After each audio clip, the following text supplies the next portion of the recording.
Ano ang pagkahilo at bakit ito mahalaga sa kalusugan ng bawat Pilipino? Ang pagkahilo o dizziness ay isang karanasang nararanasan ng maraming tao, mula sa kabataan, propesyonal, matatanda, pati na rin sa mga mamamahayag, estudyante o mangingisda sa mga komunidad sa Pilipinas. Hindi ito simpleng pakiramdam lamang na parang umiikot ang paligid o nawawalan ng balanse. Ayon sa mga pag-aaral at klinikal na obserbasyon, ito ay maaaring sintomas ng mas malalim na proseso sa loob ng katawan. Sa isang malawak na survey ng mga sanhi ng pagkahilo, napag-alaman ng mga eksperto na hindi lang ito basta pagod o kulang sa tulog, kundi konektadong, minsan seryoso, na mga kondisyon tulad ng problema sa sirkulasyon ng dugo, dysfunction ng panloob na tainga, metabolic na sakit at iba pa. Mahigit sa 5% ng mga pagdating sa primary care clinic sa iba't ibang bansa ay dahil sa paghahanap ng dahilan kung bakit sila laging nahihilo. At ang prevalence nito ay mas mataas lalo na sa mga nasa edad 40 pataas. Habang ang karamihan ng mga kaso ay hindi agarang nakamamatay, ang madalas o persistent na pagkahilo ay maaaring magpahiwatig ng cardiovascular risk, endocrine imbalances o neurologic disorders. Bagamat maraming Pilipino ang nag-iisip na ito ay dulot ng sobrang init ng panahon, pagod o pagkaantok sa jeep, may mga klinikal na dahilan na kailangang maunawaan para tamang aksyon ang magawa. Sa video na ito, tatalakayin natin ang 6 na pinaka-importanting dahilan kung bakit ka maaaring laging nahihilo. Sumusuporta sa mga research at pinag-aralang datos upang magkaroon ka ng mas malalim na pagkaunawa at tamang desisyon sa iyong kalusugan. Unang dahilan, problema sa panloob na tainga at balanse, vestibular disorders. Isa sa mga pinakamadalas na dahilan ng pagkahilo ay ang dysfunction ng panloob na tainga, kung saan matatagpuan ang vestibular system, ang pangunahing sistema ng katawan na nagtutulong para sa balanse. Kapag ang vestibular apparatus, lalo na ang mga tiny crystals o otoconia, ay nagdislodge o naapektuhan ng impeksyon, nagre-resulta ito sa tinatawag na benign paroxysmal positional vertigo o BPPV, isang uri ng pagkahilo na biglaan at matindi, lalo na kapag gumagalaw ang ulo. Ang isa pang kondisyon, ang labyrinthitis o vestibular neuritis, isang impeksyon o pamamaga ng nerves sa panloob na tainga, ay maaring magdulot ng tuloy-tuloy na vertigo na minsan sinasamahan ng pagsusuka, pagkawala ng pandinig o ringing sa tainga o tinnitus. Ito ay karaniwang sanhi ng viral infections at maaring tumagal ng ilang araw hanggang linggo bago bumuti. Importante ring banggitin ang Meniere's disease, isang kondisyon kung saan ang likido sa panloob na tainga ay nagiging labis at nagdudulot ng paulit-ulit na episodes ng vertigo, pagkabaog ng pandinig at tinnitus. Ito ay mas bihira pero seryoso dahil may epekto sa pang-araw-araw na buhay ng pasyente. Sa pag-aral ng mga neurology clinic, lumalabas na ang mga peripheral vestibular disorders tulad ng BPPV ay ilan sa pinakakaraniwang sanhi ng pagkahilo na umaabot ng mahigit kalahati ng mga pasyenteng naghahanap ng paliwanag sa kanilang sintomas. Para sa mga Pilipino, kadalasan itong napagkakamalang pagod lang, sobrang init o kulang sa tulog. Pero ang paulit-ulit na vertigo ay tanda ng kailangang medikal na pagsusuri, lalo na kung sinasamahan ng pananakit ng ulo, hindi malamlam na pandinig o pag-ikot ng paligid. Pangalawang dahilan, mababang presyo ng dugo o problema sa circulation. Ang biglaang pagbaba ng blood pressure o hypotension ay isang pangkaraniwang dahilan ng pagkakahilo, lalo na kapag biglang tumayo mula sa pagkakahiga o pagkakaupo, orthostatic hypotension. Ito ay nangyayari kapag hindi sapat ang supply ng dugo at oxygen papunta sa utak sa sandaling pagbabago ng posisyon, na nagre-resulta sa lightheadedness o pakiramdam na bibitaw ang katawan mo. Maraming sarigak maaaring mag-trigger nito, tulad ng dehydration, kulang tubig sa katawan, paggamit ng mga diuretic o blood pressure medicines, at mga kondisyon sa puso. Sa isang review ng Cardiovascular Dizziness Research, ipinakita na ang dizziness mula sa primary cardiovascular disease ay maaaring maging vertigo at minsan ay hindi karaniwang iniuugnay agad sa sakit sa puso. Importante sa mga Pilipino ito dahil maraming nagiging sedentary lifestyle ngayon at may kasamang hypertension o heart disease ang pagkakahilo, Ang hypertension at diabetes ay mga pangunahing health risk sa Pilipinas ayon sa mga national health trends. Kaya ang pagkahilo na sinasamahan ng palpitations, pananakit ng dibdib o tuluyang panghihina ay kailangang agad na ipatingin sa doktor. Ang akutong pagbaba ng blood pressure ay maaari ring sanhi ng malnutrition o hypoglycemia, kakababa ng blood sugar, lalong-lalo na sa mga diabetic na hindi maayos ang blood sugar control. Ito rin ay nakakaapekto sa circulation at oxygenation ng utak, dahilan ng pagkahilo, pawisin at pag-itim ng paningin. Sa pagkakataong ito, hindi sapat ang magpahinga lang. Ang tuloy-tuloy at madalas na nararanasang pagkahilo, lalo na kung kasabay ng iba pang cardiovascular symptoms, ay seryosong kondisyon na nangangailangan ng professional evaluation. Pangatlong dahilan, anemia at kakulangan sa mahahalagang sustansya tulad ng iron, vitamin B12 at folate. Isa sa mga pinakakaraniwan, ngunit madalas na hindi napapansing dahilan ng pagkahilo sa mga Pilipino ay anemia o kakulangan ng sapat na pulang selula ng dugo na nagdadala ng oxygen sa utak at buong katawan. Kapag kulang ang oxygen supply sa utak, nagreresulta ito sa pagkahilo, panghihina, mabilis na pagkapagod at minsan ay panlalabo ng paningin. Ayon sa mga pag-aaral, ang iron deficiency anemia ang pinakakaraniwang uri ng anemia sa buong mundo at mas laganap ito sa mga bansang may issue sa nutrisyon, kabilang ang Pilipinas. Sa konteksto ng kulturang Pilipino, maraming tao ang kumakain ng sapat sa dami ngunit kulang sa kalidad ng sustansya. Madalas na kanin, instant noodles, pritong pagkain at matatamis ang laman ng hapag. Habang kulang sa pagkaing mayaman sa iron tulad ng atay, malunggay, dilis, munggo at berdeng gulay. Kapag tumagal ito, bumaba ang iron stores ng katawan at unti-unting lumalabas ang sintomas.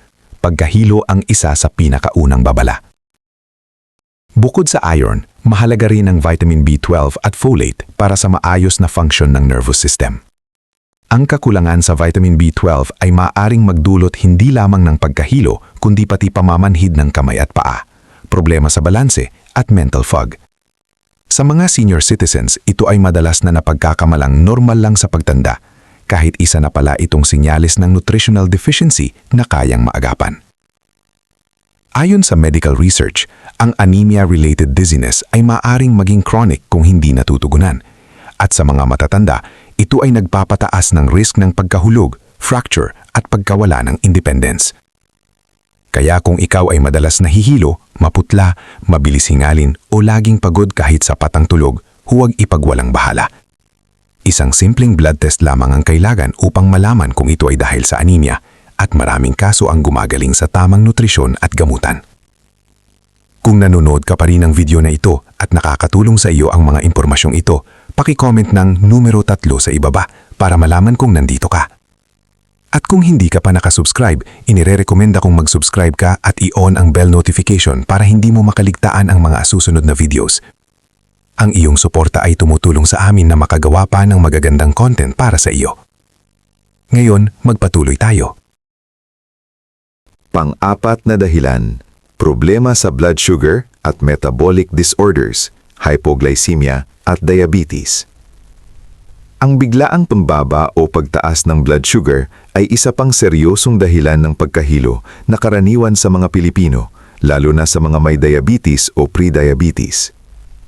Kapag masyadong mababa ang blood sugar, hypoglycemia, ang utak na pangunahing umaasa sa glucose bilang fuel ay agad naaapektuhan. Ang resulta, pagkahilo, panghihina, pagpapawis, panghinginig at minsan ay pagkalito o pagkawala ng malay. Maraming Pilipino ang hindi regular kumain, minsan ay lumalaktaw ng almusal tapos ay biglang kakain ng matatamis o kanin sa tanghali. Ang ganitong pattern ay nagdudulot ng matinding fluctuation sa blood sugar. Ayon sa mga pag-aaral, ang irregular eating habits ay direktang konektado sa episodes ng dizziness, lalo na sa mga may insulin resistance. Sa kabilang banda, ang mataas na blood sugar ay maaari ring magdulot ng pagkahilo dahil sa dehydration at epekto nito sa blood circulation. Kapag mataas ang glucose sa dugo, mas maraming tubig ang inilalabas ng katawan sa ihi na nagreresulta sa dehydration, isang kilalang sanhi ng pagkahilo.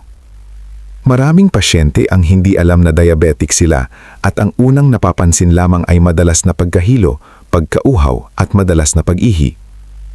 Sa Pilipinas, patuloy ang pagtaas ng kaso ng diabetes, lalo na sa edad 40 pataas. Dahil dito, ang pagkahilo ay hindi na dapat ituring na simpleng simptomas lamang, kundi posibleng babala ng metabolic imbalance.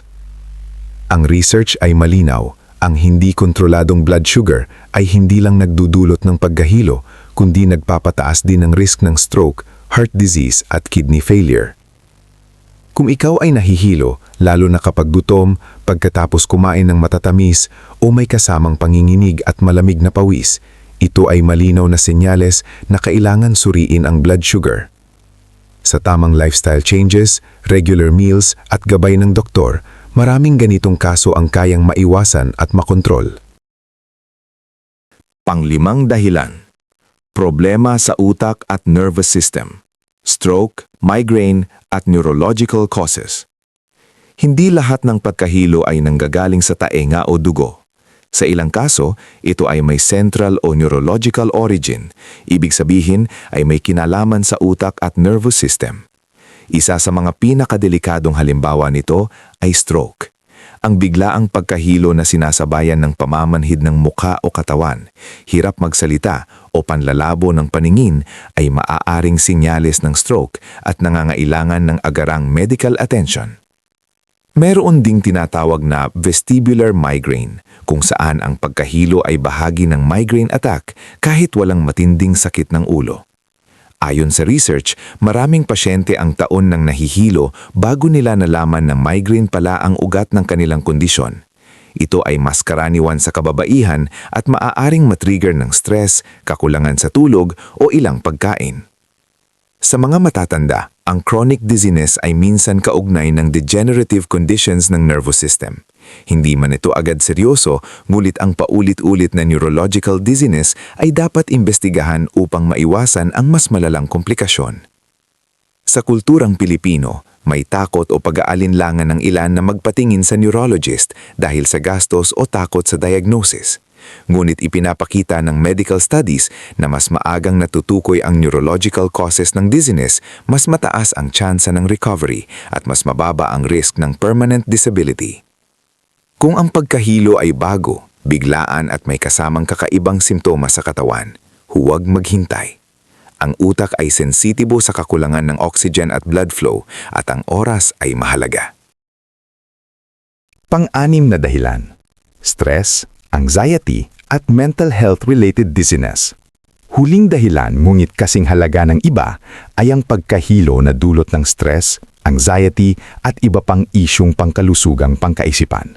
Sa modernong panahon, maraming Pilipino ang araw-araw na humaharap sa matinding pressure, deadline sa trabaho, alalahanin sa pamilya, kakulangan sa pera o takot sa sakit. Kapag tuloy-tuloy ang stress, nagkakaroon ng overproduction ng stress hormones tulad ng cortisol at adrenaline. Ayon sa mga pag-aaral sa neurology at internal medicine, ang mga hormone na ito ay maaaring magpabilis ng tibok ng puso, magdulot ng mababaw at mabilis na paghinga, hyperventilation, at magpabago ng daloy ng dugo sa utak na lahat ay kilalang sanhi ng pagkahilo. Ipinapakita rin ng clinical psychological research na ang chronic anxiety ay maaaring magdulot ng tinatawag na functional dizziness o psychogenic dizziness. Sa kondisyong ito, normal ang resulta ng laboratory tests at brain scans, ngulit totoo at paulit-ulit ang nararanasang hilo. Kadalasang kasama nito ang simptomas tulad ng matinding kaba, paninikip ng dibdib, pamamanhid ng kamay at pakiramdam na parang mawawala ng kontrol o mahihimatay, lalo na sa mataong lugar o kapag may iniisip na problema.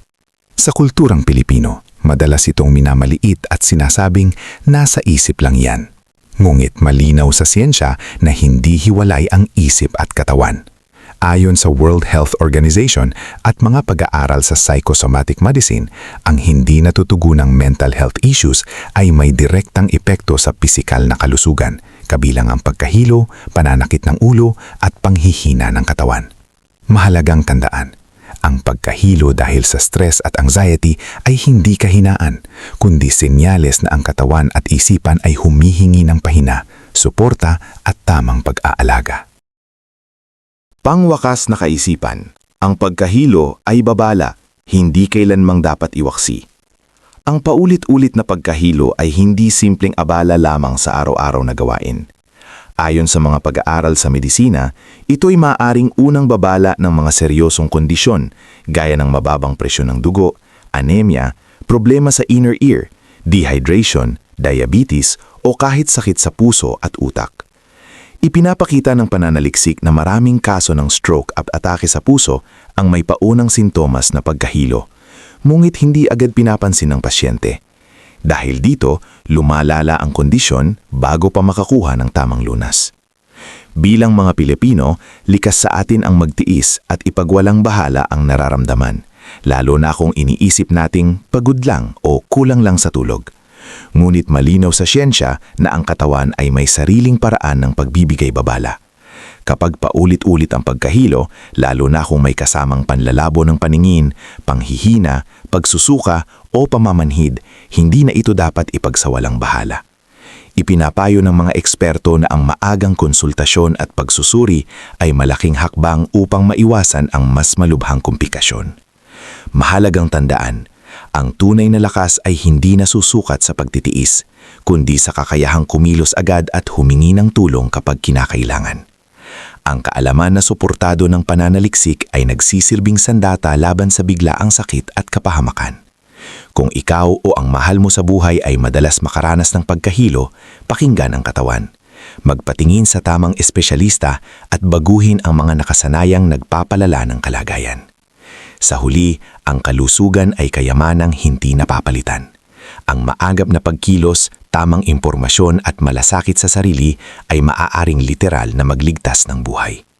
Kung nagustuhan mo ang video ito at nakatulong ito sa iyo, mangyaring i-like, mag-subscribe at i-share.